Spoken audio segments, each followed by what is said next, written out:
तिनवटा टर्म थियो, युजेनिक्स, युफेनिक्स र अर्को युथेनिक्स है। युजेनिक्स म यहाँ लेखेँ, तिमीलाई आज होमवर्कदेखि मैले एउटा युजेनिक्स, युजेनिक्स, युथेनिक्स,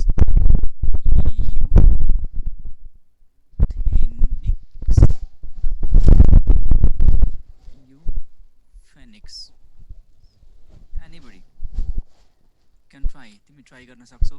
कोही बोल्न चाहन्छ, you can unmute yourself and can talk with me directly। मैले अनम्युट गरेको छु तिमीलाई, you can unmute yourself and can talk with me directly। यदि तिमी चाहन्छौ आन्सर दिन भने you are welcome। कोही छौ दिनलाई? Excuse me sir. भन। सर म हिजो सर एब्सेन्ट थिएँ सर, हिजोको स्लाइड मलाई हेरेको सर। हिजो एब्सेन्ट, आज एब्सेन्ट, भोलि प्रेजेन्ट, त्यस्तो हुँदैन नि त बाबु। हरेक दिन आउनुपर्छ। त्यसरी तिमी आएनौ, तिमीलाई मैले स्लाइड देखाउन थालेँ, तिमीलाई पढाउन थाल्यो भने फेरि अर्काको क्लास ढिलो हुन्छ, मिल्दैन। हाम्रो क्रेडिट आवर ठ्याक्क एलोकेट गरेर आउँछ, त्योभन्दा बढी दिन मिल्दैन। तिमी आएनौ भने यु क्यान अथवा तिमी के गर्न सक्छौ, त्यस्तो कन्डिसन भयो भने you can call your friend, तिम्रो साथीलाई भन्न सक्छौ मैले यहाँ देखाउन मिल्दैन बाबु, अर्को क्लास अगाडि जानुपर्छ, मैले तिमीलाई देखाउन थालेँ 5-7 मिनट त्यहीँ जान्छ, अनि म के गर्नु? साथीसँग सेयर गर्नु, 2-3 जना साथी भइहाल्छ नि त। ल यो क्वेसन मैले हिजो दिएको थिएँ। If you want to talk with anybody, or you can pass. कोही छ बोल्ने? मैले हिजो पढेर हो भनेको थिएँ, कोही छ यहाँ? अरबिन भिडियो म्युट गर। Anybody? कोही छ? ल मैले पिन पोइन्ट नै गर्छु, त्यसपछि तिमीलाई नै बोलाउँछु। यो हुँदैन, यस्तो तरिकाले नि हुन्छ कहिले। वहाँ पर बस कोही उठेर बसेर Rahul improvement of human race through genetics, eugenics भनेको अलि ठुलो बोल त। युजेनिक्स भनेको study of improvement of human race through genetics. Genetics right. Eugenics, युथेनिक्स,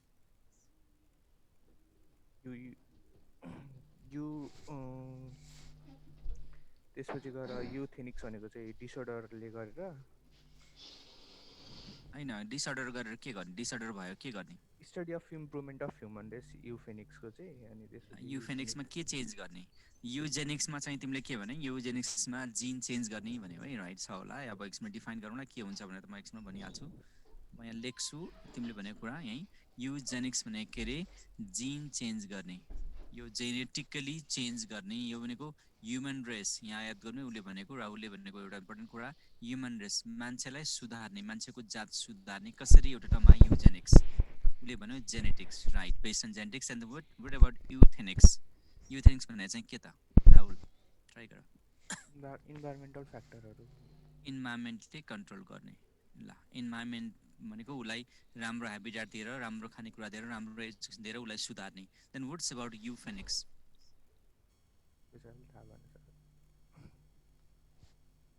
Rahul त्यो त अहिले थाहा भएन। Anybody other than Rahul? Aakriti, are you there? आकृति लम्साल? सर थाहा भएन। अनि मैले पढ भनेपछि थाहा नपाउने भन्ने त कुरै छैन। यसो सर्च गरे पनि फेला पार्थ्यो नि यो कुरा त। थाहा भएन भने त हुँदैन, सधैँ थाहा भएर हुँदैन, नहुने होइन नि त। Aarti Yadav, are you there?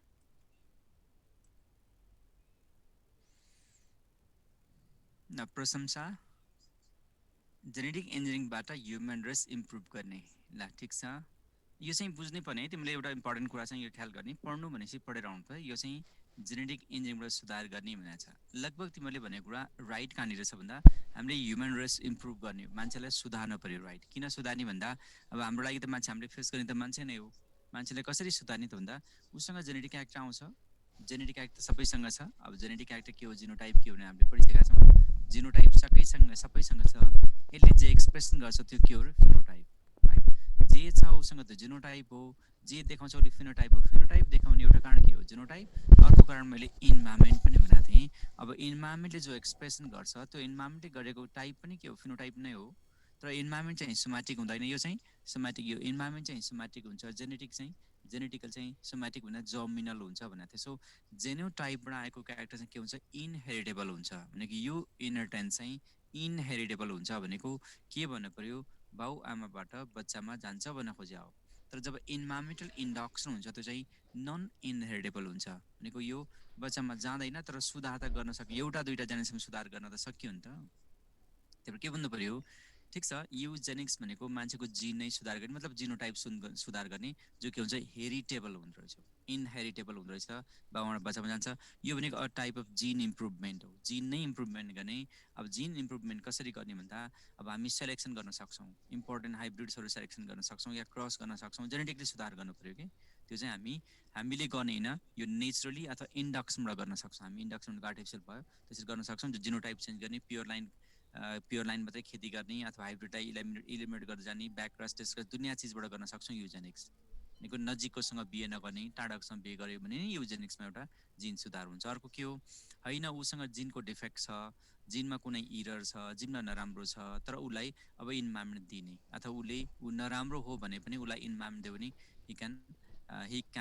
Hee may become useful है उसलाई इन्भाइरोमेन्ट दियो भने युजफुल हुनसक्छ जस्तै एउटा इक्जाम्पल दिन सक्छौँ कुनै एउटा मान्छेले उसको हाइट चाहिँ के गर्यो उसको हाइट जम्मा 2 फिट मात्रै भयो राइट 2 फिट जेनेटिकली उसको हाइट 2 फिट छ then how can we improve 2 3 foot or even 4 feet कसरी गर्न सक्छौँ त अब हामी इन्डक्सन गर्ने उसलाई हाइट बढाउने हाइट बढाउने इन्भाइरोमेन्ट कन्डिसन प्रोभाइड गरिदिने भनेको अब ऊ के गर्छ ऊँटको जस्तै हाइट बढ्न थाल्छ ऊँटको जस्तो जिराफको भन जस्तो घाँटी बढ्यो नि हो त्यही प्रोसेस चाहिँ इन्भाइरोमेन्ट इन्डक्सन हो तर याद गर्नुपर्ने कुरा इन्भाइरोमेन्ट इन्डक्सन गर्दा लङ ड्युरेसन हुनसक्छ अब उसको घाँटी ठुलो भयो हात लामो भयो अथवा मान्छेको हाइट नै बढ्यो भने त्यो जेनेरेसन बाई जेनेरेसन लामो नहुन पनि सक्छ अर्को जेनेरेसन नजान्न सक्छ किन एक्वायर्ड क्यारेक्टर मे और मे नट बी ट्रान्सफरेबल एउटा याद गर्नु पऱ्यो कतिपय देशमा के छ घाँटी एउटा मान्छेको टाउको भयो भने शरीर र घाँटीको चाहिँ लामो घाँटी भयो भने राम्रो मानिन्छ त्यही भएर कतिपय देशमा तिमीले हेऱ्यो भने यो घाँटी लामो बनाउनको लागि उसले घाँटीमा चाहिँ स्प्रिङ लगाउँछन् बच्चा जन्मिने साथै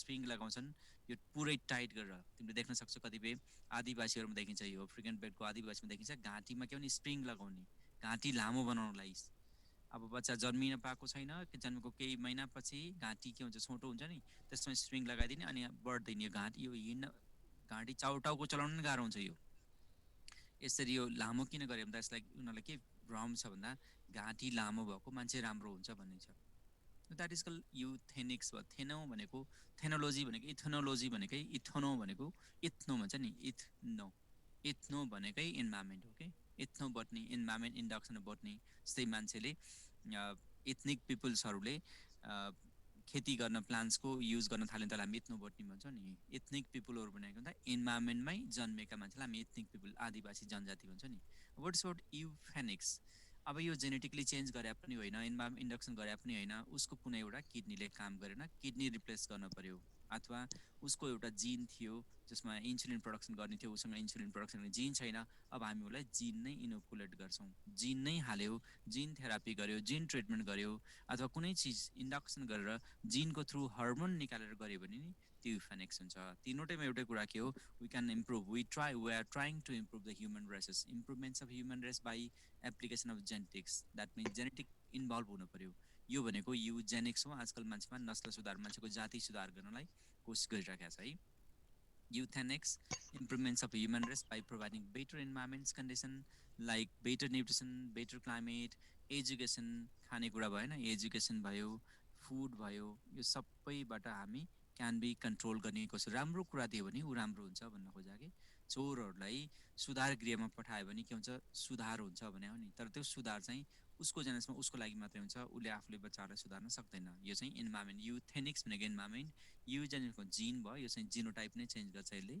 जिनोटाइपमा बेस्ड हुन्छ यो जिनोटाइप बेस्ड हुन्छ एक्सप्रेसन या त फिनोटाइपमा चेन्ज त गरि नै हाल्छ युफेनिक्स भनेको सिम्टोमेटिक ट्रिटमेन्ट दिस ट्रिटमेन्ट हो genetic disease by genetic engineering or altering the protein sense हामीमा यदि प्रोटिन छैन हर्मोन छैन प्रोटिन पनि हुनसक्छ हर्मोन पनि हुनसक्छ है याद गर्ने प्रोटिन हुन्छ हर्मोन हुनसक्छ अर अदर केमिकल हुनसक्छ जुन केमिकल हामी जेनेटिकली इन्जिनियरिङ गरेर निकाल्छौँ यो युफेनिक्स पनि के हुँदैन यो चाहिँ के हुँदैन सोमेटिक हुन्छ युजेनिक्स चाहिँ जेनेटिक हुन्छ जेनोटाइप हो युथेनिक्स चाहिँ सोमेटिक हुन्छ यो युफेनिक्स पनि के हुन्छ सोमेटिक हुन्छ उसलाई मात्रै ट्रिट गरे हो उसलाई ट्रिट गरे हो उनलाई उसको क्यारेक्टर बच्चामा जान्छ नट नेसेसरी किन जेनेटिक इन्जिनियरिङ गर्दाखेरि मान्छे ठुलो भएपछि जेनेटिक इन्जिनियरिङ गरियो भने के भयो उसको एउटा सेलमा मात्रै गरिन्छ अब एउटा सेलमा अथवा सर्टेन पार्टमा गरिन्छ सर्टेन सेल अथवा पार्टमा गर्दाखेरि के हुन्छ त्यो पार्ट मात्रै के हुन्छ इन्भल्भ हुन्छ यसले यदि अर्को न्यू चिल्ड्रेन भयो भने नयाँ बच्चा हो भने त्यो बच्चामा क्यारेक्टर ट्रान्सफर गर्दैन यो पनि सोमाटिक यो मात्रै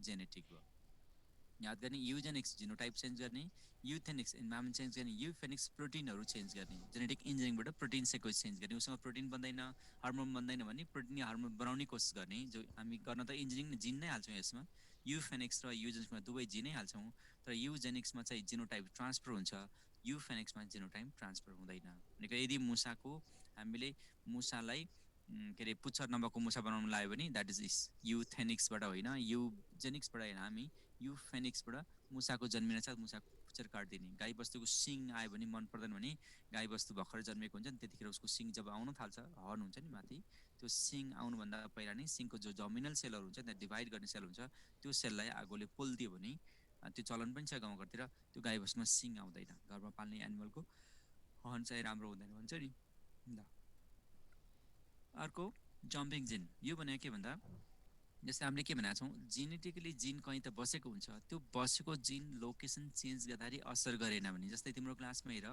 एउटा पहिलो बेन्चमा दुईजना बसेको छ ए र 1 र 2 भन्ने दोस्रो बेन्च दोस्रो रोको दोस्रो बेन्चमा 3 र 4 नम्बर बसेको छ यसरी नै लामो लाइन होला पछाडि तिमीहरूको अब तिमीहरू जहाँ पनि जसरी बस्न सक्छौ भने चाहिँ त्यसले तिमीलाई के असर गरेन भने चाहिँ के भयो त्यो भनेको चाहिँ नर्मल जिन भयो भनेको जहाँ बस्नुपर्ने जहाँ बसे पनि हुने जता बसे पनि हुने अनि त्यो डिसअर्डर हुन्छ नि जस्तै 3 नम्बर पहिलो बेन्चमा होइन 10 नम्बर बेन्चमा बसे नि भयो 2 नम्बर 10 नम्बर बेन्चमा बसे नि भयो अथवा 9 नम्बर बेन्चमा बसे पनि भयो जो अर्डर छ नि यो अर्डर डिसमेन्टल गर्दा पनि असर गर्दैन भने त्यसलाई जम्पिङ जिन भन्छौँ अथवा ट्रान्सपोजन भन्छौँ भनेको एक ठाउँबाट अर्को ठाउँमा जाँदा पनि असर नगर्ने भनेको तर अब टिचर हेर टिचर चाहिँ कहाँ बस्नु पर्यो त अब अगाडि नै बस्नु पर्यो सबैभन्दा अगाडि नै बस्नु पछाडि गयो त भएन एकछिन ऊ बाटोमा हिँड्ला कोही पछाडि जाला तर टिचर त जहिले पनि ब्ल्याक बोर्ड अथवा व्हाइट बोर्डको नजिक बस्नु पर्यो स्टुडेन्ट चाहिँ जहाँ बस्न सक्छ भनेको स्टुडेन्टको मुभ पोजिसनले असर गरेन भने त्यो जम्पिङ जिन हो यदि मुभ पोजिसनले असर गर्यो भने त्यो जम्पिङ जिन होइन जम्पिङ जिनको कन्सेप्ट चाहिँ कसले दिएको म्याक्लिन्टन बारबरा जसलाई हामी लेडी मेन्डल पनि भन्छौँ है McClintock Barbara is also known as lady Mendel यसको बारेमा खासै धेरै सोधेको छैन तर यु हेभ टु नोटिस तिम्रो वर्ड बुकमा लेखिदिएको नि होला हामीले ल अब हामीहरूको ठाउँमा हो जिनोम भन्ने थाहा छ सबैलाई जिनोम भने सिङ्गल सेट अफ क्रोमोसोम यो हाप्लोइड हो कि हाप्लोइड जस्तै हामीले बाउआमालाई अथवा हामीलाई बाउआमाले जे दिन्छन् बाउ या आमाले दिनलाई हामी हाप्लोइड भन्छौँ genome is haploid set single set of chromosome जहाँ एक नम्बर क्रोमोसोम एउटा हुन्छ जस्तै 2 जिनोम भने डिप्लोइड हो अब 3 एन कसैले लेख्यो भने ट्रिप्लोइड हो 4 एन लेख्यो भने टेट्राप्लोइड हो यो n is the basic number chromosome which represent the genome and total genes of a sexually reproducing organism is called gene pool. Total varieties of allele present in sexually reproducing organism populations. जस्तै मान्छेमा जति पनि जिन छ त्यो सबै जिनको cluster is called gene pool gene pool is defined depends on their species एउटा स्पेसमा भएको टोटल जिनको नम्बरलाई हामी जिन पुल भन्छौँ त्यो जो टोटल जिन पुलमा दुई किसिमको जिन पुल हुन्छ एउटा रेसेसिभ अर्को डोमिनेन्ट त्यसलाई हामी जिन फ्रिक्वेन्सी भन्छौँ जिन फ्रिक्वेन्सी भनेको proportion of different alleles of genes suppose मान जस्तै मान्छे एउटा मान्छेको एक्जाम्पल भनौँ मान्छेमा आई भनेर लेखेँ मैले आईको कलर लेखेँ भने आईको कलर कस्तो हुन्छ नम्बर 1 ब्ल्याक हुनसक्छ नम्बर 2 ब्राउन हुनसक्छ नम्बर 3 ब्लू हुनसक्छ यस तीनटा लेखेँ ब्ल्याक ब्राउन एन्ड ब्लू मान्छेको लागि मैले तीनटा धेरै छन् तर तीनटा तिमीले देखेको हुनाले तीनटा मात्र लेखेको यो तीनटालाई भन्नु पर्ने के हो यो चाहिँ जिन पुल भयो जे छ त्यो नै छ हामीसँग भएको टोटल क्लस्टर इज जिन पुल है अब यो मध्ये ब्ल्याक ब्राउन ब्लू मध्ये कुन चाहिँ धेरै आउँछ जस्तै 70% मान्छेमा के आयो ब्ल्याक आयो भनेपछि यसको फ्रिक्वेन्सी कति 70% अब ब्राउनमा कति आयो 10% ब्राउनमा आयो भने ब्राउनको फ्रिक्वेन्सी कति ब्राउनको फ्रिक्वेन्सी 10% 100मा निकाल्ने हो कि अब बाँकी कति छ त 20% कसको भयो ब्लूको भयो हो यो भनेको फ्रिक्वेन्सी हो कति रिपिट हुन्छ 100 जनामा कति रिपिट हुन्छ एउटामा 70 भयो अर्कोमा कति भयो 10 भयो अर्कोमा 20 गर्दा टोटलमा 100 हुनु पर्यो भनेको 100 जनामध्ये 70 जनाको ब्ल्याक हुन्छ भनेपछि टोटल जिन पुल इज टोटल नम्बर जिन पुल कति भयो 100% भयो एउटा स्पेसमा अरू पनि हुन सक्ला अरूमा जोड्दा पनि 100 नै पुग्नुपर्छ के त्यो मध्ये प्रोपोर्सन हुनु पर्यो डिफ्रेन्ट एलिल्सको एलिल हो नि त यो त किन ब्लड के आई कलरहरू स्किन कलरहरू इन्टेलिजेन्सहरू मल्टिपल एलिलले कन्ट्रोल गर्छ हाम्रो ब्लड ग्रुप हुन्छ नि ब्लड ग्रुप ए बी हुनसक्छ, एबी पनि हुनसक्छ, ओ पनि हुनसक्छ, चारवटा भयो नि त ब्लड ग्रुपको भनेको। नर्मली हामीले के भनेको थियौँ, हरेक ट्रेटमा दुईवटा क्यारेक्टर हुन्छ भनेको थियो नि, पेयर हुन्छ नि। त्यो आज हामी पनि पढ्छौँ, एउटा ए भन्ने हुन्छ, अर्को सानो ए भन्ने हुन्छ। तर कहिलेकाहीँ के भइदियो, ए ठुलो ए सानो ए र अर्को सानो ए ड्यास पनि भइदियो अनि ठुलो ए ड्यास पनि भइदियो कि धेरै भइदियो नि त। भनेको धेरै भइदियो भने त्यसको रेसियो के हुन्छ त, जस्तै ब्ल्याक र ब्राउन भयो भने दुईवटा जोड्दा 100% हुनु पऱ्यो, ब्लू थप्यो भने तिनवटा जोड्दा 100%। यदि मैले एडिसनल यहाँ थप्दिएँ र रोन थप्दै भने रोन पनि थप्दै भने अब चारवटा जोड्दा पनि के भयो 100% हुनु पऱ्यो। त्यो फ्रिक्वेन्सीलाई चाहिँ, त्यो रिपिटेसनलाई चाहिँ हामी के भन्छौँ, जिन फ्रिक्वेन्सी भन्छौँ। Gene frequency may be dominant recipe if there are two characters only. Sorry. ल अब यो ओपरेन्ट तिमीले अलिक पछाडि पढाउँछु म। यो ओपरेन्ट भनेको केस सोध्यो भने जस्तै फङ्सनल युनिट्स हो, जस्तै एउटा इन्जाइम बनाउनु पऱ्यो, इन्जाइम बनाउनु जो रेगुलेट गर्ने प्रोसेस नि हो, that segment is called operon. Suppose माना यो लामो डिएनए हो, यो डिएनएले यति टुक्रालाई एउटा इन्जाइम बनाउँछ। अब यो पार्टलाई हेऱ्यो भने यहाँ फेरि धेरै हुन्छ, प्रोमोटर हुन्छ, अपरेटर हुन्छ, रेगुलेटर हुन्छ, फङ्सनल जिन हुन्छ, यसरी आएको हुन्छ कि पछि पढ्छौँ हामी। अहिले के बुझौँ भन्दा एउटा युनिट अफ डिएनए जसले एउटा इन्जाइम बनाउँछ तर हामी अपरेन्ट भन्छौँ। जस्ट यति मात्रै डिफाइन गर, सेगमेन्ट अफ डिएनए हो जसले सिङ्गल इन्जाइम बनाउँछ। So one enzyme one DNA segment is called operon. Operon भनेको चाहिँ अपरेटर मोडल हो जसले एउटा काम गर्छ कि भनेको ठुलो डिएनएमा यसले एमिनो एसिड बनाउला, यसले एमिनो एसिड बनाउला, यसले एमिनो एसिड बनाउला, यसले एमिनो एसिड बनाउला, एमिनो एसिडहरू मिलेर इन्जाइम बनियोस्। यहाँ एउटा एमिनो एसिड ए, अर्को बी, अर्को सी बन्यो। यो तिनटै मिलेर जब एउटा इन्जाइम बन्छ नि, यो तिनटैलाई कन्ट्रोल गर्ने प्रमोटर, अपरेटर, रेगुलेटर सहितको टुक्रालाई हामी के भन्छौँ, अपरेन्ट भन्छौँ। So operon of DNA, segment of DNA which can control the single enzyme, just single enzyme production सब डिफरेन्ट अपरेन्ट्स लेख्नुपर्छ अगाडि, इन्जाइम्सहरू पनि अपरेन्ट हुन्छ है। यो हामी डिटेलमा पढ्छौँ है। फेरि यहाँ मैले जति पनि टर्मिनोलोजी पढाएको छु नि, टर्मिनोलोजी बुझेन भने पनि अलिअलि चाहिँ बुझेन भने यो सबै टर्म्स हामी बिस्तारै जेनेटिक्सबाट पढ्दै जाँदाखेरि बुझ्छौँ। किन कतिपय कुराहरू अब जस्तै अपरेटर भनेको के हो, प्रमोटर भनेको के हो, रेगुलेटर के हो भन्नको लागि मैले ल्याक अपरेन्ट मोडल नै पढाउनु पर्छ कि, जो हामी मोलिकुलर बायोलोजीमा पढ्छौँ डिटेलमा। अब जिनको बारेमा बताएको छु, जिन भनेको के रहेछ, फङ्सन युनिट अफ हेरिडिटी रहेछ, जो डिएनएको सेगमेन्ट हो। यसलाई लिनियस के अरे मेन्डलले चाहिँ फ्याक्टर भनेको थियो, जसलाई हामी आजकल जिन पनि भन्दैनौँ, आजकल हामी एलिल भन्न थालेछौँ। एक्सप्रेसन अफ क्यारेक्टरको एउटा युनिट्स हो, जो डिएनएको टुक्रा भनेको थियो हामीले। सो जिन जहाँ बस्छ त्यसलाई हामी के भन्छौँ, लोकस भन्छौँ। यो क्रोमोजोममा जिन कहाँ छ त, जहाँ छ यो चाहिँ जिन हो।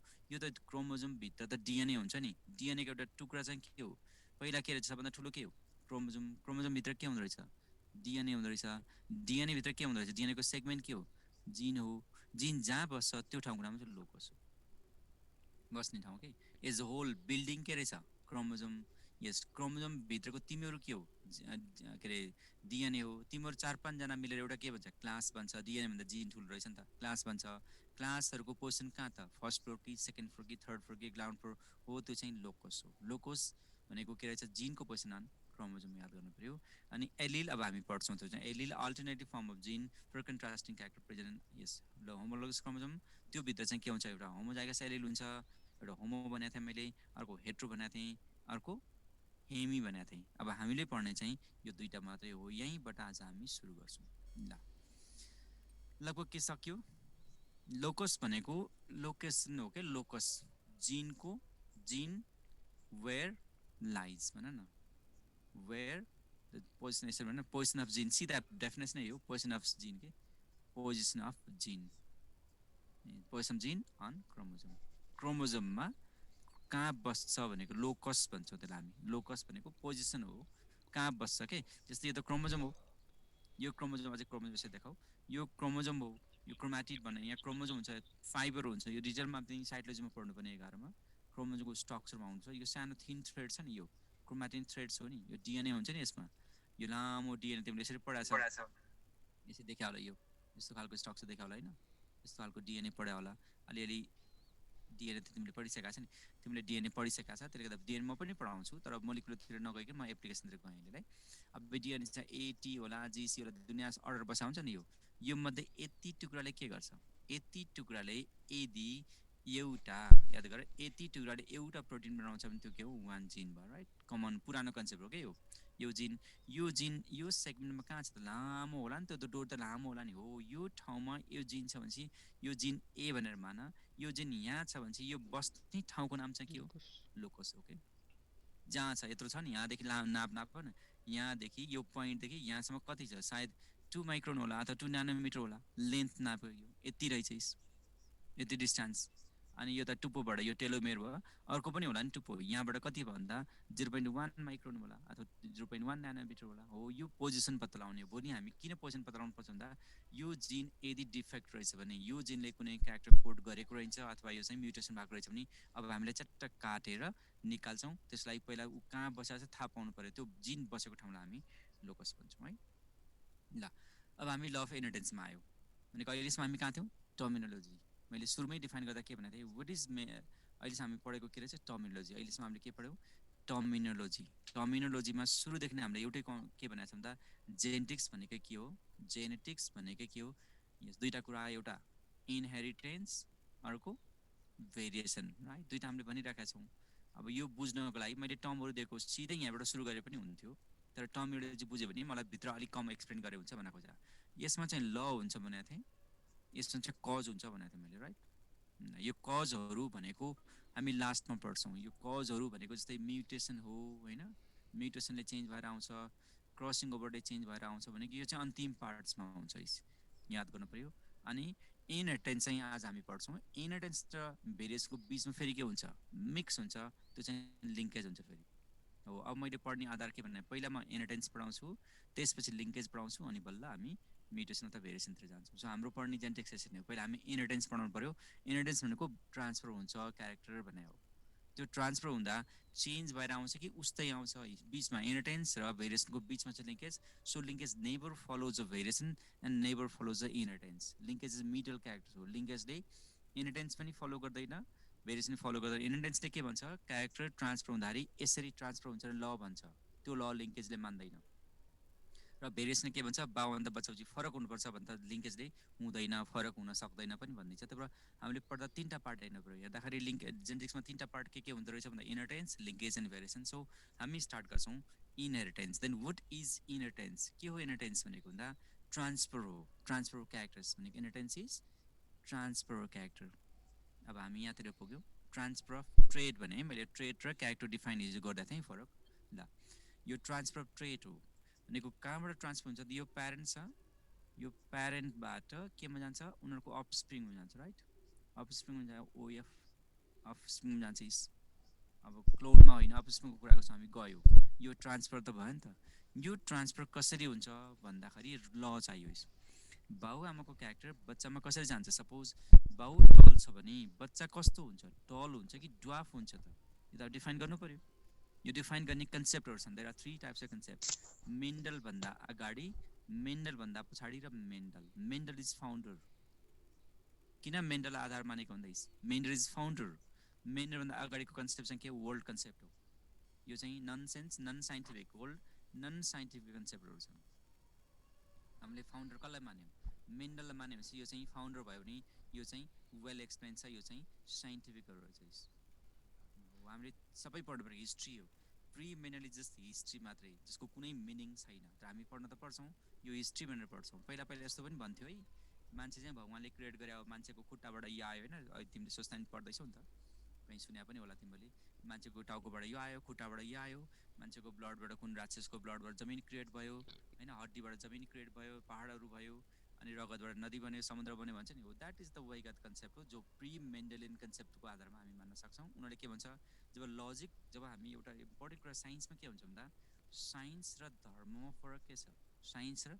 रिलिजन हुन्छ नि यसमा फरक के छ भन्दा एउटै कुरा साइन्स केमा विश्वास गर्छ ट्रुथमा अथवा ट्रुथ भनेको थाहा छ नि प्रमाणमा विश्वास गर्छ रिलिजन केमा डिपेन्ड गर्छ फेथमा विश्वासमा डिपेन्ड गर्छ तिमी रिलिजनको कुरालाई क्यान नट प्रुभ तर फेथ ट्रुथलाई हामी प्रुभ गर्न सक्छौँ कि म भगवान मान्छु यसलाई प्रुभ गर्नै पर्दैन किन फेथ हो मेरो विश्वास हो विश्वास क्यान नट बी प्रुभड शिवजीको घाँटीमा सर्प छ गहना सर्प हो म विश्वास गर्छु त्यही भएर त्यो मेरो फेथ हो ब्रह्माको 4वटा टाउको छ त्यो मेरो फेथ हो शिवजीको 3टा टाउका छन् 4वटा कतिवटा टाउका छन् शिवजीको घाँटीमा पोइजन छ द्याट इज माई फेथ मेरो फेथलाई चुनौती कसैले दिन सक्दैन कि मैले माने सक्यो माने कुरा त सक्यो नि तर साइन्स भनेको चाहिँ सुड प्रुभड यदि हामीले साइन्स पढ्यो भने चाहिँ प्रुभ गर्नै पर्छ यदि अब कन्ट्राडिक्सन कहाँ आउँछ जब कुनै कुरा साइन्सले प्रुभ गर्दैन अनि मान्छे विश्वास गर्न थाल्छ यो सबैभन्दा हाम्रो धर्म कसरी जन्मिन्छ भन्दा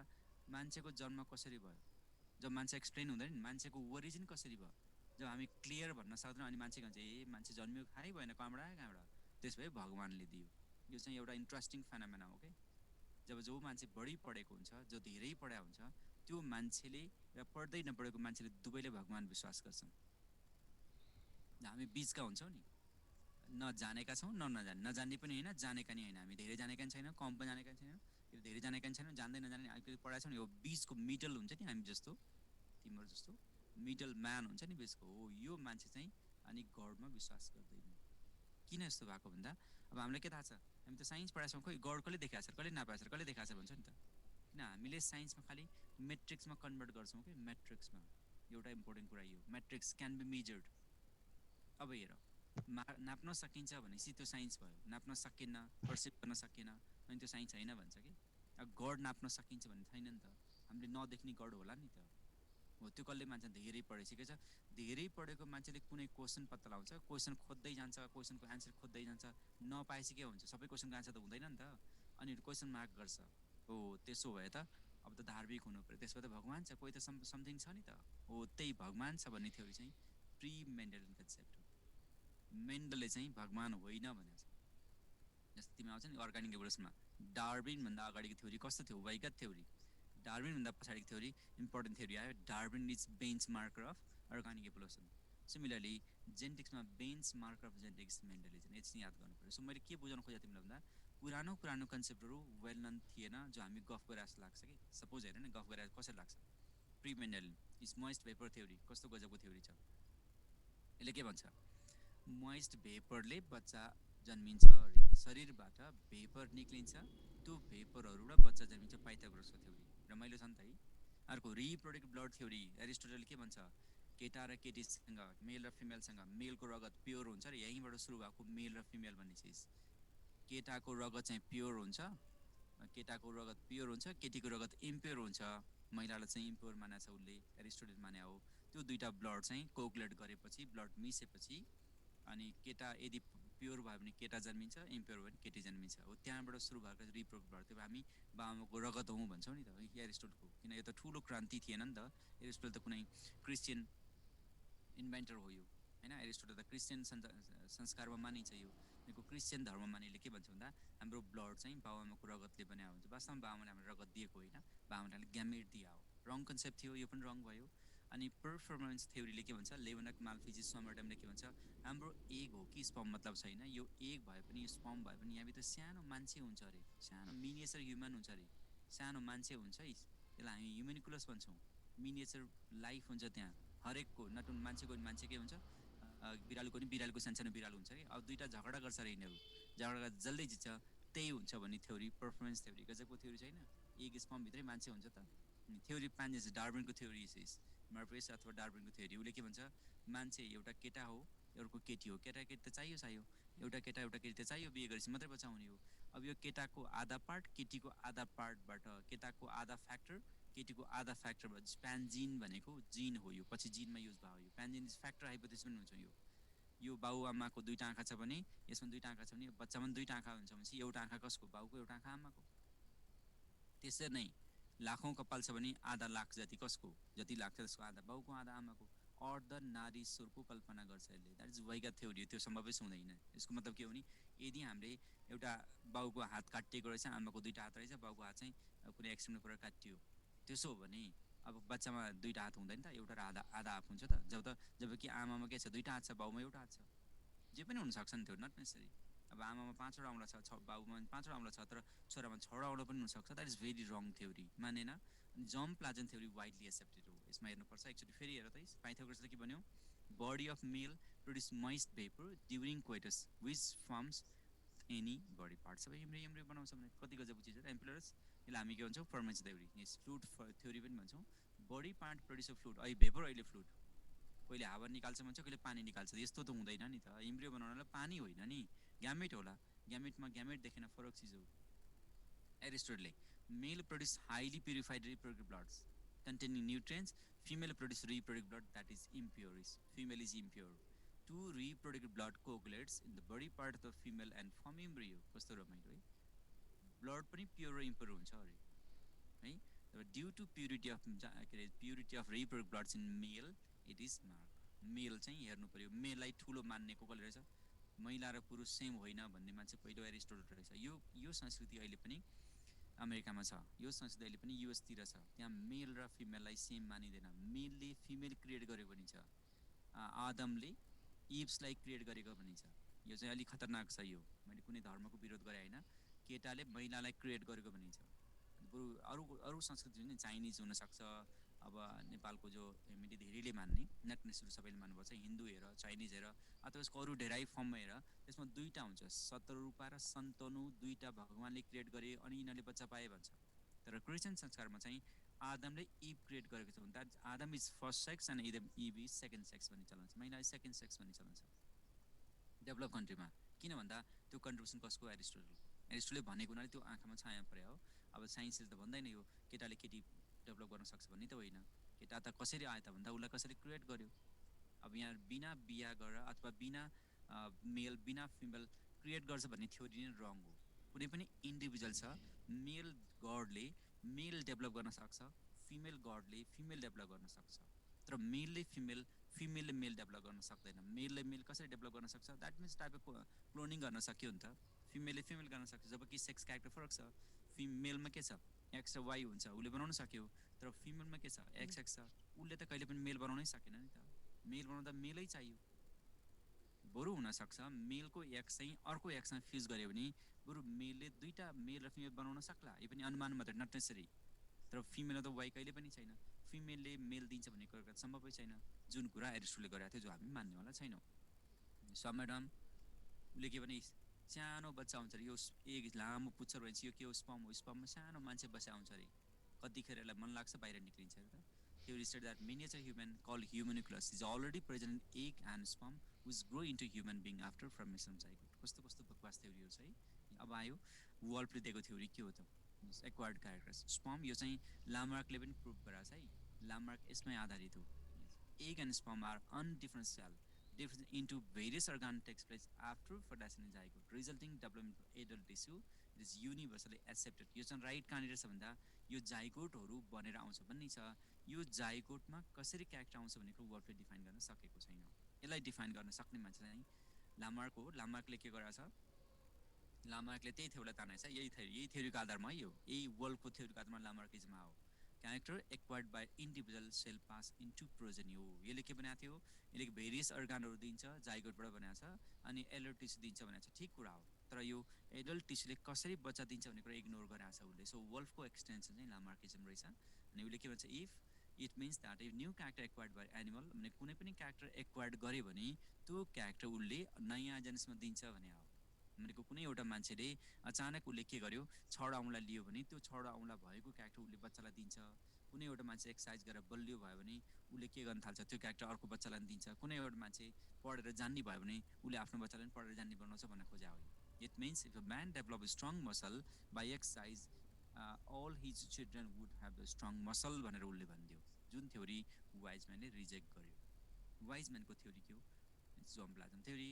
यी एक्सपेरिमेन्ट यसले के गरेछ, मुसामा गरेछ, राइटमा मुसामा गरेछ। मुसामा 22वटा जेनेरेसनसम्म मुसाको पुच्छर काटेको काटै छ। 22जना मुसाको भनेको एउटा मुसा छ, यो माइस छ, यो जन्मियो, यसको पुच्छर काट्यो, फेरि अर्को माइस, यसको पुच्छर काट्यो, जोडिदियो, फेरि मुसा जन्मियो पहिलो जेनेरेसनमा, फेरि यसलाई अर्को मुसासँग जोडिदियो, दुवैको जन्मिँदाखेरि पुच्छर थियो तर काटिदियो उसले। लगातार पुच्छर काट्दै जाँदाखेरि पनि 22वटा जेनेरेसन पछि हेर्दा उसको खुट्टामा, उसको शरीरमा अझै पनि पुच्छर छ नै। rat by cutting their tails and observe the progeny for 22 generation। 22वटासम्म हेऱ्यो, in every generation rat progeny continue to have the tail in spite of the fact that the parent well tailless थियो नि त, tailless थियो, tail थिएन तै पनि त्यो character, किन हामीले टेल त फाल्देका थियौँ नि त। भनेको टेल फाल्दा पनि किन आयो भन्दा टेल हामीले बाहिरबाट फाले हो, बाहिर एक्वायर्ड गरेको क्यारेक्टर, त्यो एक्वायर्ड क्यारेक्टर ट्रान्सफर हुँदैन भन्नेमा चाहिँ वाइजम्यान, यही वाइजम्यानको थ्योरीमा टेकेर लामार्किजम कसले एक्सेप्ट गरेर रिजेक्ट गराएको छ, वाइजम्यानले रहेछ। यही वाइजम्यानको थ्योरीमा टेकेर के आयो, मेन्टलिजम थ्योरी आयो। So Mendelism theory is based on Weismann. Sir pre Mendelian theory कति हो हजुर, प्री मेन्डेलियन पढ्यौँ हैला, कति इम्पोर्टेन्ट के हो, जस्ट कन्सेप्ट मात्रै, +2 मा छैन, जस्ट कन्सेप्ट मात्रै हो यो। कन्सेप्टमा यस्तो रहेछ किन हामीलाई मेन्डललाई के बनाउँछ फाउन्डर अथवा यसलाई हामी फादर बनाउँछ क्या अब हामी मेन्डललाई जेनेटिक्सको फादर नै हो योभन्दा अगाडि वाइगत थियो त्यही भएर हामीले मेन्डललाई ठुलो बनाउनलाई हामीले के भनेको भन्दा प्री मेन्डल कन्सेप्टको बारेमा मात्रै कुरा गरे हो प्री मेन्डल कन्सेप्ट चाहिँ तिमीलाई एक्जाममा अहिलेसम्म सोधेको चाहिँ एउटा मात्रै सोधेको छ हु गेभ द प्यानजेनेसिस भनेर सोधेको छ अब त्यो डिटेलमा चाहिँ तिमीलाई अहिलेसम्म सोधेको छैन सायद सोध्दैन होला प्लस टूमा तिमीले कहीँ पढ्दा पनि पर्दैन यो ल एउटा कन्सेप्टको लागि मात्रै मैले कन्सेप्ट मात्रै दिएको छु डिटेलमा पढाएको पनि छैन यहाँ अब हामी मेन्डलिजम आयो मेन्डलिजम भनेको मेन्डलिजम भनेको के भन्दा उसले केमा बेस गरेको छ वाइजम्यानलाई सो मेन्डलले भनेको एउटा इम्पोर्टेन्ट कुरा के हो मेन्डलले भनेको चाहिँ अब मेन्डलले के भने ग्यामेट चाहियो भने जबसम्म क्यारेक्टर केमा आउँदैन जबसम्म क्यारेक्टर ग्यामेटमा आउँदैन नि यस जम हो नि यो त ग्यामेटमा आउँदैन तबसम्म नन इरेटेबल हुन्छ so character if present in gamete then it is transferable ग्यामेटमा आयो भने मात्रै इनहेरिटेबल हुँदो रहेछ सोमेटिक क्यारेक्टर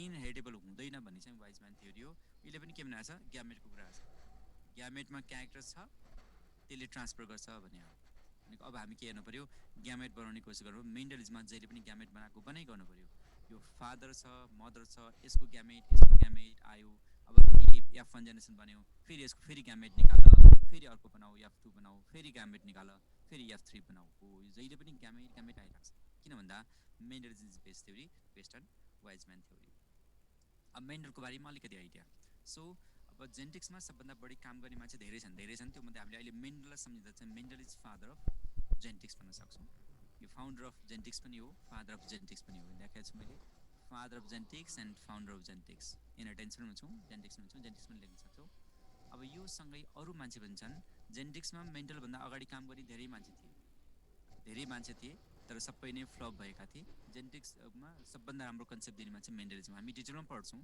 तर अहिले मैले के भन्न खोजेँ जेनेटिक्सको कन्ट्रिब्युसन दिन खोजेँ मेन्डलभन्दा अगाडि चाहिँ प्री कन्सेप्ट थियो खासै ठुलो कुरा थिएन किन कुनैले पनि प्रुभ गर्न सकेको थिएन अरू पनि छन् तर मेन्डलले जस्तो राम्रो काम गर्न सकेन तर मेन्डल पछि ब्याटेसनले निकै ठुलो काम गरेको छ जेनेटिक्समा so there are two scientist which can widely contribute in genetics founder is Mendel and establisher is Bateson so Bateson can be known is father of modern genetics and Morgan experimental genetics Muller radiation genetics भनेको अब जेनेटिक्सको तिनवटा पार्टहरू जो हामी हेर्छौँ अहिले पढ्न खोज्छौँ morphological genetics है हामीले पढ्न खोज्छौँ मोर्फोलोजिकल जेनेटिक्स हामी क्यारेक्टर हेरेर भन्छौँ यो रेडलाई व्हाइटमा क्रस गर्दा भने कलर देख्छौँ हामी यो हामी मोर्फोलोजी जेनेटिक्स हो जो हामी युज गर्न सक्छौँ एप्लाई गर्न सक्छौँ बुझ्न सजिलो हुन्छ अब टिएच मोर्गनले गरेको चाहिँ एक्सपेरिमेन्टल जेनेटिक्स यसमा चाहिँ एक्सपेरिमेन्ट मात्रै गरेको छ त्यो ल्याबमा मात्रै गरेको छ उसले डाटाहरू दिएको छ एक्सपेरिमेन्ट गरेको छ उसले कन्क्लुजन दिएको छ तर यो हामीले गर्न सक्दैनौँ टिएच मोर्गनको कुनै पनि लजिकहरू हामी हाम्रो ल्याबभन्दा बाहिर एक्सप्लेन गर्न सक्दैनौँ मुरले त रेडिएसन जेनेटिक्समा रेडिएसन भनेको म्युटेसन कसरी गराउन सकिँदो रहेछ इन्डक्सन कसरी गराउन सक्छ भन्ने दिनमा चाहिँ मुल हो so we can consider father of genetics is call Mendel, Gregor Johann Mendel, and Morgan is known as experimental genetics father, and Muller is known as radiation genetics, and Batterson is known as modern genetics. Genetics को father सोधे भने you have to define Gregor J. Mendel, right?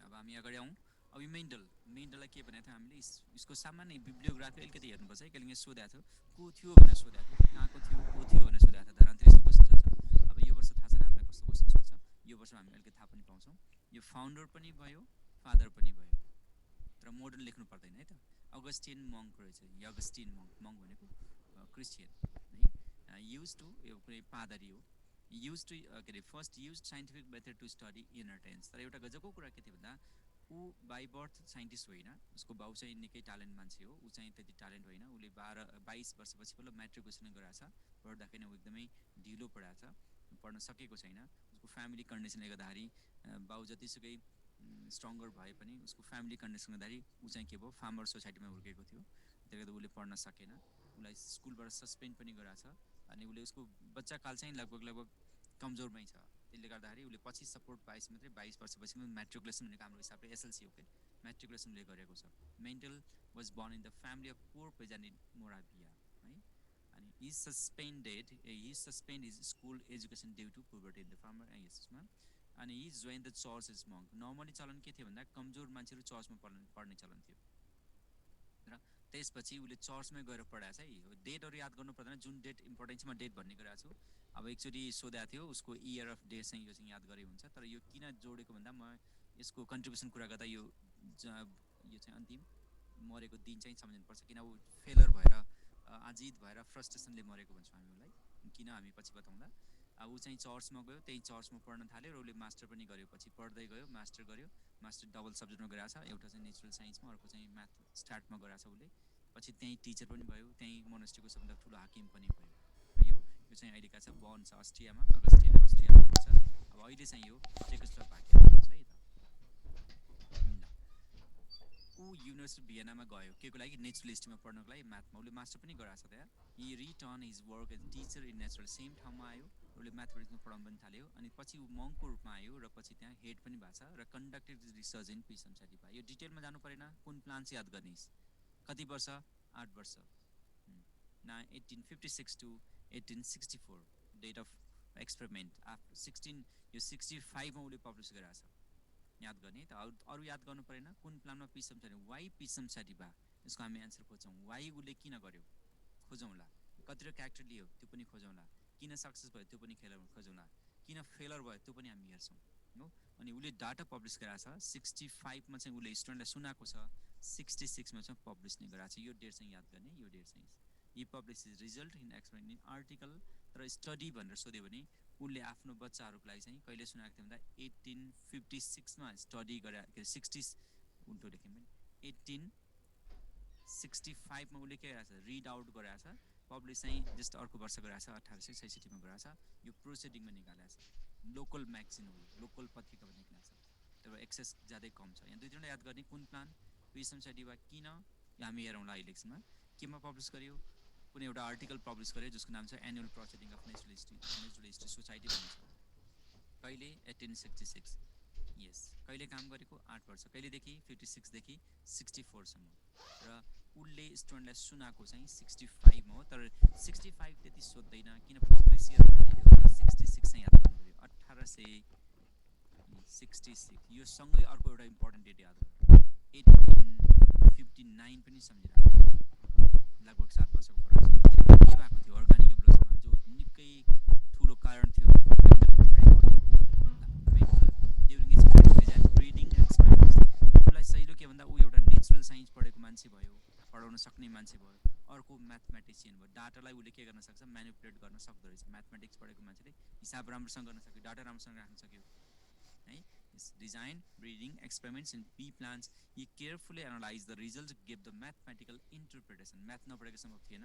In 1865, I could in 65, he published his result, translation of characters in Natural History Society. यो भनेको यो चाहिँ publish त गरायो त्यो चाहिँ यो चाहिँ कस्तो भन्दा मार्केटिङको लागि हैन नट यो चाहिँ खाली इन ग्रुप भन्छ नि हामी इन ग्रुप भनेको जस्तै यो ग्रुपभित्र मैले तिमीलाई केही भने त्यो इन ग्रुप भयो आफ्नो स्टुडेन्टको बिचमा इन ग्रुपमा पब्लिसै भन्छ भन्नलाई तर यो हार्ड कपीको रूपमा आएको होइन पब्लिस डेट कहिले भने अहिले मैले डेट दिएको थिएँ पब्लिस डेट भने नि 66मा पब्लिस गरे भनेको छ नि तर यहाँ 65को कुरा आइस बुझ्यो नि अहिले भनेको थिएँ नि 65मा के गर्यो भनेर सोध्दा अहिले मैले के भनेको थिएँ 65मा चाहिँ आफ्नो स्टुडेन्टको अगाडि रिड आउट गरेको छ लेखेको छ त्यो चाहिँ दिएको छ यो चाहिँ याद गर्नु पर्यो अब मेन्डल लगभग है याद गर्ने मेन्डल कहिले त भन्दा 1865 माना अथवा 1866 माना फरक परेन यो बेलादेखि उसले पब्लिस त गर्यो तर धेरैले हेरेर नोटिस गरेनन् अननोटिस भन्छ हामी यसलाई अननोटिस उसले एकदमै ठुलो कुरा गरेको थियो के गरेको थियो हामी पछि हेर्छौँ तर उसले पब्लिस गरेको जो डाटा थियो त्यो धेरैले नोटिसै गरेनन् कहिलेसम्म भन्दा 1900सम्म कसैले नोटिसै गरेन लगभग हेर त यो 34 इयर्समा हिडन भयो what may be the proper cause behind the Mendel's hidden किन मेन्डलको आइडिया हिडन भयो भन्दा हिडनको आइडिया भन्नुभन्दा पहिला मैले 1900मा कसले काम गर्यो त्यस्तो भन्दा तीनटा साइन्टिस्टहरू हिगो डे भेरिस हल्यान्डको यस फ्रान्स कार्ल करेन्स हो यो कार्ल करेन्स एन्ड इरिक सेसनमार्क तीनटा साइन्टिस्टहरू इरिक सेसनमार्क भयो यो इरिक सेसनमार्क भयो अर्को यो चाहिँ यो हिगो डे भेरिस भयो म्युटेसनवाला यो चाहिँ कार्ल करेन्स भयो यो तीनटा साइन्टिस्टहरूले के गर्यो डिस्कभर गरे रिडिस्कभर गरे गजबको चिज आयो रिडिस्कभर डिस्कभर गरे के रिडिस्कभर गरे नयाँ फेरि भनेको यिनीहरूलाई थाहा अझै पनि के थाहा छैन हामीलाई यो तिनटालाई मेन्डलको बारेमा थाहा थियो कि थिएन अहिले पनि साइलेन्स हिस्ट्री साइलेन्स छ सायद सेसन मार्कलाई थाहा थियो कि किन यो त अस्ट्रियाकै थियो नजिक अस्ट्रिया जर्मनी हल्यान्डको नेदरल्यान्ड भयो डच भयो यो तिनवटा नजिकै थियो देश त नजिक छ युरोपियन कन्ट्री हो अब यो तिनवटाले मेन्डलको आइडिया पढेका थिए थिएनन् मेन्डलको आर्टिकल पढेको थियो थिएन थाहा छैन तर तिनवटाले डिफ्रेन्ट प्लानमा इन्डिपेन्डेन्टली काम गरे र रिडिस्कभर भयो 3 साइन्टिस्ट इन्डिपेन्डेन्ट फेरि तिनजनासँगै मिलेर होइन हरेकले फरक प्लान गरेको छ मेजमा गइरहेको छ कसैले मिराबसमा गइरहेको छ कसैले सेसन मार्कमा के अरे के भन्छ हिलेन्समा गइरहेको छ कसैले चाहिँ पीमै गइरहेको छ रिडिस्कभर अब के भयो गल्ती कहाँ भयो अथवा राइट कहाँ भयो भन्दा मेन्डलले जब कहिले गइरहेको थियो अरे मेन्डलको डाटा 1866 मा पब्लिस गरेको थियो राइट अनि अहिले कहाँ आयो 1900 मा 3 साइन्टिस्टले रिडिस्कभर गर्यो अब कसलाई 100% माने त कसको कन्ट्रिब्युसन ग्रेटर हो त भन्दा यो पब्लिस त भइसकेको थियो पहिल्यै 1860 मा पब्लिस भइसकेको थियो त्यो पब्लिस भएको डाटा र 1900 मा पब्लिस भएको डाटा लगभग मिल्यो यो पनि तीनटा साइन्टिस्टले पब्लिस गरेको थियो तर यिनीहरूलाई थाहा थिएन भनिन्छ तीनटा साइन्टिस्टलाई थाहा थिएन अरे ठिक छ थाहा नभए पनि थाहा भएन भनेर उसलाई त इग्नोर गर्न त मिलेन मेन्डलिजम प्रपोज भयो यो त भन्न पाइँदैन भनेको 1866 मा पब्लिस भएको डाटालाई फेरि हेरियो यिनीहरूले पब्लिस गरेको यिनीहरूले पब्लिस गरेको सेम भयो कन्क्लुजन सेम आयो जो कन्क्लुजन के थियो हामी एकछिनमा हेर्छौँ कन्क्लुजन सेम आयो कन्क्लुजन सेम आएपछि हामीलाई कसलाई सम्झिनु पऱ्यो मेन्डललाई सम्झिनु पऱ्यो मेन्डलकै रहेछ योभन्दा त पहिला नै 34 वर्ष पहिला नै कसैले प्रपोज गराएर छ भने चाहिँ यिनीहरूको नाममा कन्ट्रिब्युसन गएन काम त गरे हो यिनीहरूले र यिनीहरूको कामभन्दा पहिला 34 वर्ष अगाडि मेन्डलको रूपमा पब्लिस भइसकेको छ उनीहरूले थाहा नपाएको हुनसक्छ राइट कुरा हो त्यसो भए त मेन्डल कन्ट्रिब्युसन भयो सो अब यहाँ तिनवटा मध्ये एउटा करेन्स भन्ने साइन्टिस्ट छ करेन्सले एउटा काम के गर्यो भन्दा आफ्नो डाटा सहित तीनटा साइन्टिस्टको डाटा राखेर मेन्डलिजम पब्लिस गरिदियो सो हु प्रपोज द मेन्डलिजम सोध्यो भने मेन्डलिजम वाज बेस्ड अन मेन्डल तर मेन्डलिजम प्रपोज गर्ने मान्छे मेन्डल होइन यो हामीले मेन्डलिजम भन्छौँ नि मेन्डलिजम प्रपोज भाइ कसले सोध्यो नि करेन्सले भन्ने हो पब्लिस गर्ने मान्छे लको रूपमा डिफाइन गर्ने मान्छे कार्ल करेन्स हो कि फ्रान्स कार्ल करेन्स हो Mendelism propose Mendelism is Mendel based data Mendelism is Mendel contribution हो तर मेन्डलले चाहिँ के भनेको थिएन उसले ल दिएको थिएन त्यसलाई लमा कन्भर्ट गर्नु चाहिँ कार्ल करेन्स यो चाहिँ 1901 मा फ्लोरा भन्ने म्यागजिनमा पब्लिस गरेको थियो कार्ल करेन्सले 1900 मा ह्युगो डिभेरिस एरिक भन सेस्मार्क एन्ड कार्ल करेन्स फ्रान्स यो जर्मन भयो मिराबिसमा पीमा मेजमा एन्ड अनेथ्रामा गरेको छ र यसले कसले पब्लिस गर्दा करेन्सले कहिले पब्लिस गर्यो 1901 मा फ्लोरा भन्ने म्यागजिनमा पब्लिस गर्यो जो चाहिँ कन्सिडर एज मेन्डलिजम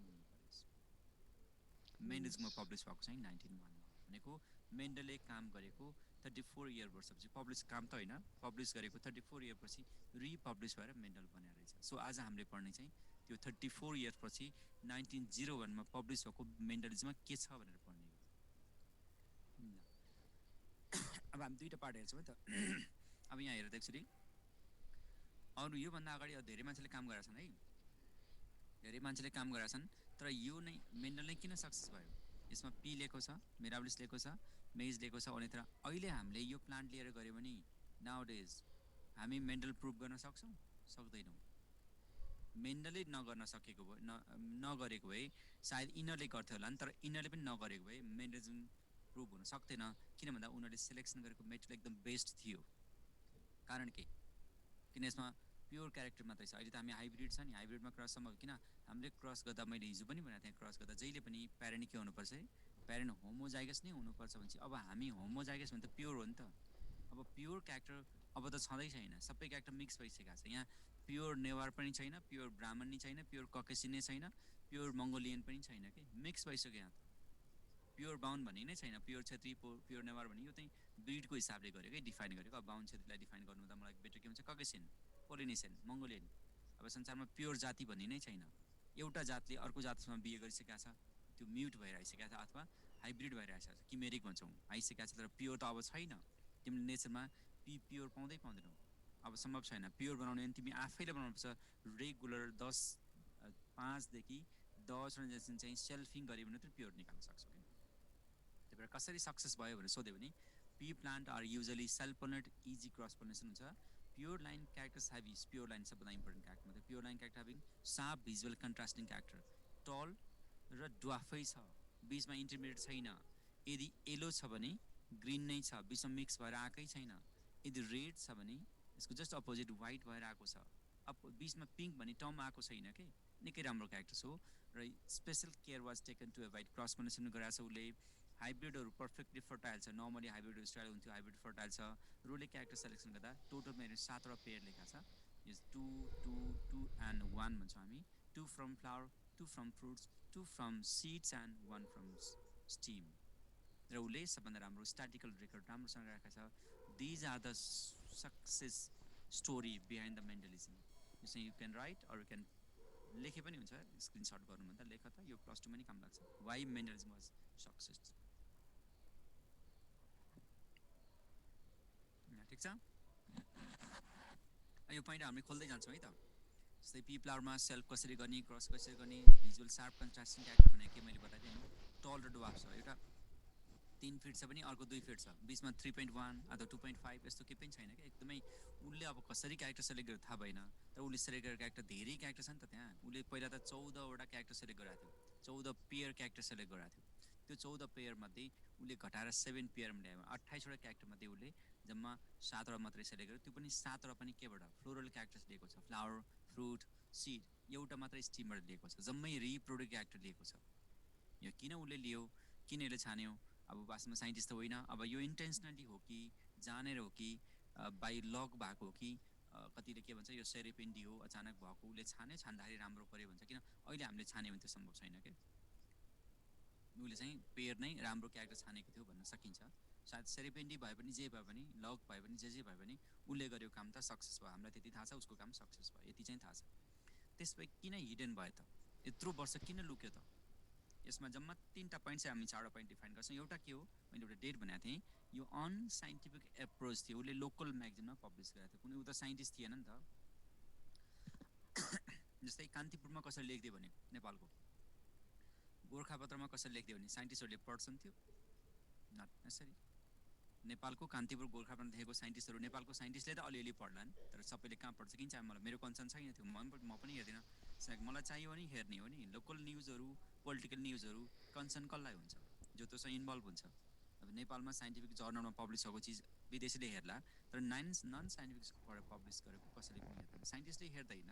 हो त्यो लोकल एप्रोच भयो, नन साइन्टिफिक एप्रोच थियो, किन ऊ साइन्टिस्ट नै थिएन। दोस्रो, लिमिटेड पब्लिकेसन, ज्यादै कम पब्लिकेसन, संसारभरि बाँड्न मिल्ने, सबैलाई देखाउन मिल्ने पब्लिकेसन पनि थिएन। अनि यो यहाँको नि डेट 1859मा ओरिजिनल स्पेसिस पब्लिस भएको थियो। ओरिजिनल स्पेसले के गर्दै थियो भन्दा, यसले के भन्थ्यो भन्दा, मान्छे अहिले हामीले के भनौँ, पीले पी दिन्छ भनेको त हो नि होइन, पीले पी दिन्छ भनेको थियो। अब यहाँ त ओरिजिनल स्पेसले के भन्यो, मान्छेको एन्सेस्टर त बाँदर जस्तै थियो भनिदियो उसले त हौ। मान्छेको के भयो यहाँ त, निकै ठुलो आयो नि त, मान्छेमा त इज्जतको सवाल आयो कि मान्छे बाँदरै हो त, कि हाम्रो पुर्खा बाँदरै थियो त?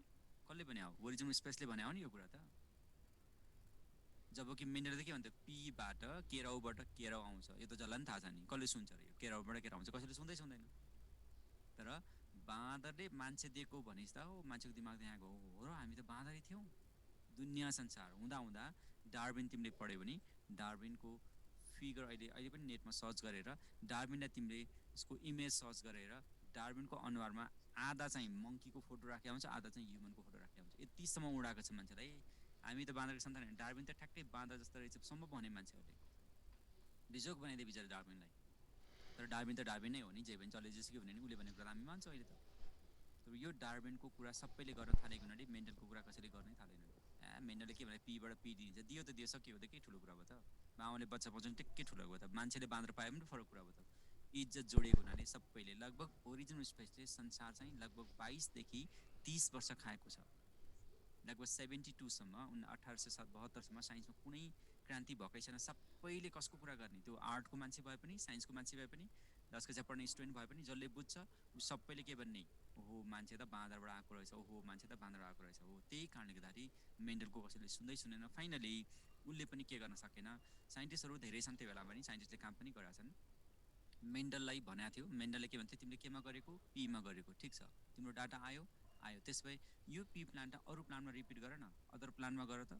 अदर प्लान्टमा पनि यस्तै आयो भने पो यो त लजिक हुन्छ, अथवा तिम्रो एक्सपेरिमेन्ट हुन्छ। पीमा मात्रै गरेर त कहाँ हुन्छ त, पीमा गरेपछि त पीको प्लान्टमा लागु भयो, संसारमा सबै लागु न, अरू पनि गर्नु पर्यो।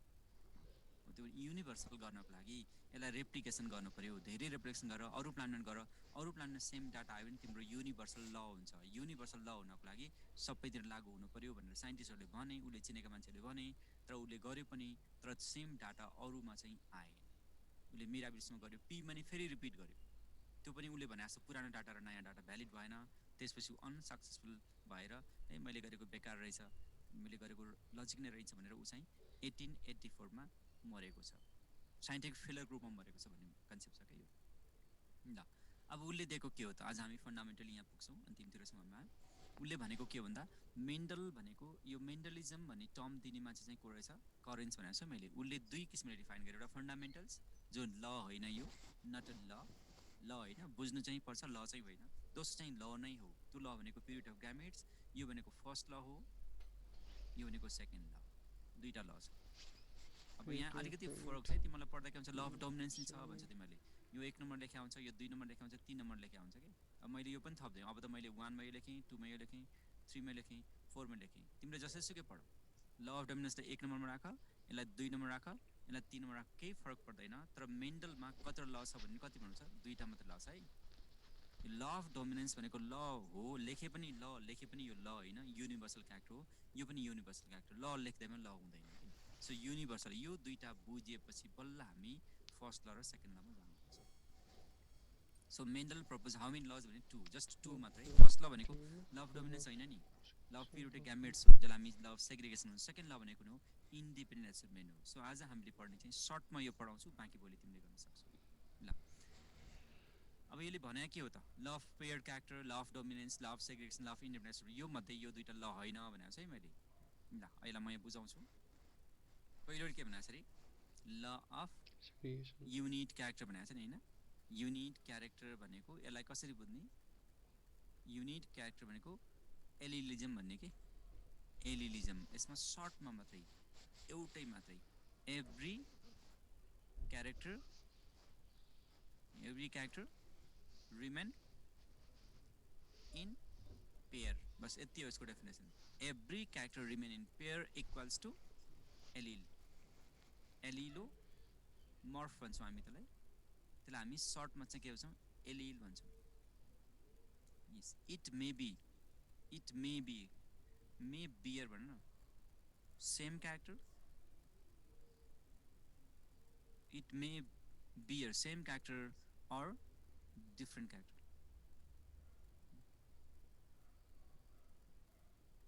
यहाँ दुईवटा पोइन्टमा त धेरै छैन, यहाँ धेरै तिमीले पढ्नै पर्दैन। पेयरमा हुन्छ थाहा भयो, सेम हुन्छ या फरक हुन्छ थाहा भयो। सेम भयो भने त्यसलाई होमोजाइगस भन्न पाइयो, होमोजाइगस एलिल भयो।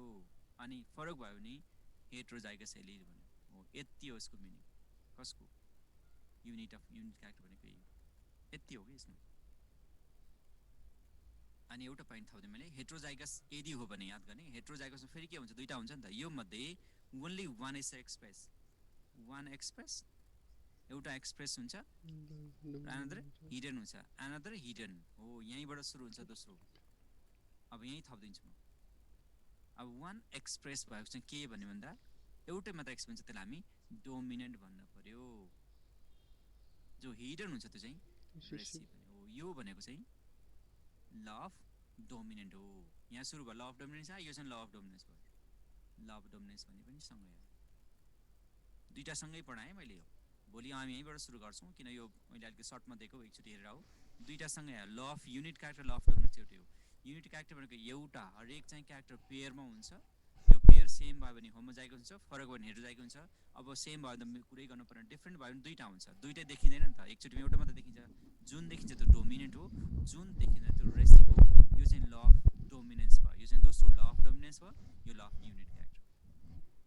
यति हो मैले आज पढाउँछु। बुझिन्छ केही छ कसैको? सर आइसक्नु होला, भोलि म फेरि पढाउँछु यो। भोलि यहीँबाट सुरु गर्छु है, मेन्डलिजमको भोलि यहीँबाट सुरु गर्छु। त्यसले गर्दा कुनै क्वेसन छ भने तिमी भोलि पनि सोध्न सक्छौ। सर पछाडि आइसक्नु भएको छ, धेरै टाइम नतनाऊ, तिमीलाई धेरै ब्रेक दिन पनि मिल्दैन है। आज यति गरौँ। कसैको केही छ, एक सेकेन्डको 2 सेकेन्डको क्वेसन छ भने you can right, you can chat, you can ask. Sir जुर एकचोटि सबै स्लाइड प्ले गरिदिनु नि। हैन, भोलि स्लाइड देखाइस् त तिम्रो केही गल्ती छ के, स्लाइड देखाउने होइन, भोलि बरु म सुरुमा अलिकति अगाडि आऊ टाइममा आऊ म सुरुमा सर एकचोटि फेरि बताइदिन्छु त्यति फेरि कपी गर्न सक्छु कि स्लाइड होइन कि लेख्ने हो म लेख्दै गएको छु नि त यो स्लाइड होइन तिमीले सुनेर बस्ने होइन नि त लेख्ने हो नि त स्लाइड नखोज प्रिमेडमा त स्लाइड देखाएर के गर्छु स्क्रिनसट नगर भने हो नि त मैले तिमीलाई अब यतिको गरेछ लेखाएको छु भने मैले लेख्दा तिमीले लेख्नु नभ्याउने भन्ने नै छैन कि स्लाइड होइन टिचरले पढाउँदै जाँदाखेरि तिमीलाई टाइम लिएको हुन्छ सँगसँगै सार्ने कपी पेन तिमी त बेडमा सुतेर बसेको त्यस्तो हुँदैन नि त कपी पेन लिएर बस्ने खुरुखुरु सार्ने प्रिमेडमा सार्ने हो स्लाइड दिएर हुँदैन हामी रसमा छैनौँ हतारमा छैनौँ हामीलाई स्पिड अप गर्नु छैन त्यही भएर सर अलिकति स्लो गरिदिनु भन्न सक्छौ तर सार्नै हो स्क्रिनसट नमाग यहाँ अब तिम्रो अल्छी छौ भने गरौ तर मैले स्क्रिनसटको लागि टाइम चाहिँ दिनँ मैले पर्याप्त टाइम दिएको छु फर राइटिङ यो बुक या कपीमा लेख्ने टाइम दिएको छु भने स्लाइडको कुरै नगर के आज जति गरौँ बाँकी next day already being sir आइसक्यो नगरौँ भोलि कुरा गर्ने हाइब्रिड के हो भन्ने कुरा भोलि है त शिवम कन्ट्रास्टिङ पेयर भनेको के अपोजिट के टल र ड्वाफ कन्ट्रास्टिङ भनेको त आफै बुझिन्छ नि होइन ल भोलि क्यापिटल टी स्मल टी के हो भन्ने कुरा हामी ल अफ डोमिनेन्स भोलि पढ्छौँ है त आज जति गरौँ माथि टपिकमा ल युनिट क्यारेक्टर भन्ने तल फेरि दे रिमेन इन पेयर कस्तो गर्छ सर युनिट भनेको पेयर हुँदैन त युनिट भने त वान होइन र वान एउटा पेयर युनिट भएन त नि बुझेँ अन्त पेयरमै भनेको छ नि त ल आज जति गरौँ बाँकी नेक्स्ट डे ह्याप्पी डेज राम्रोसँग बस्छ थ्याङ्क यू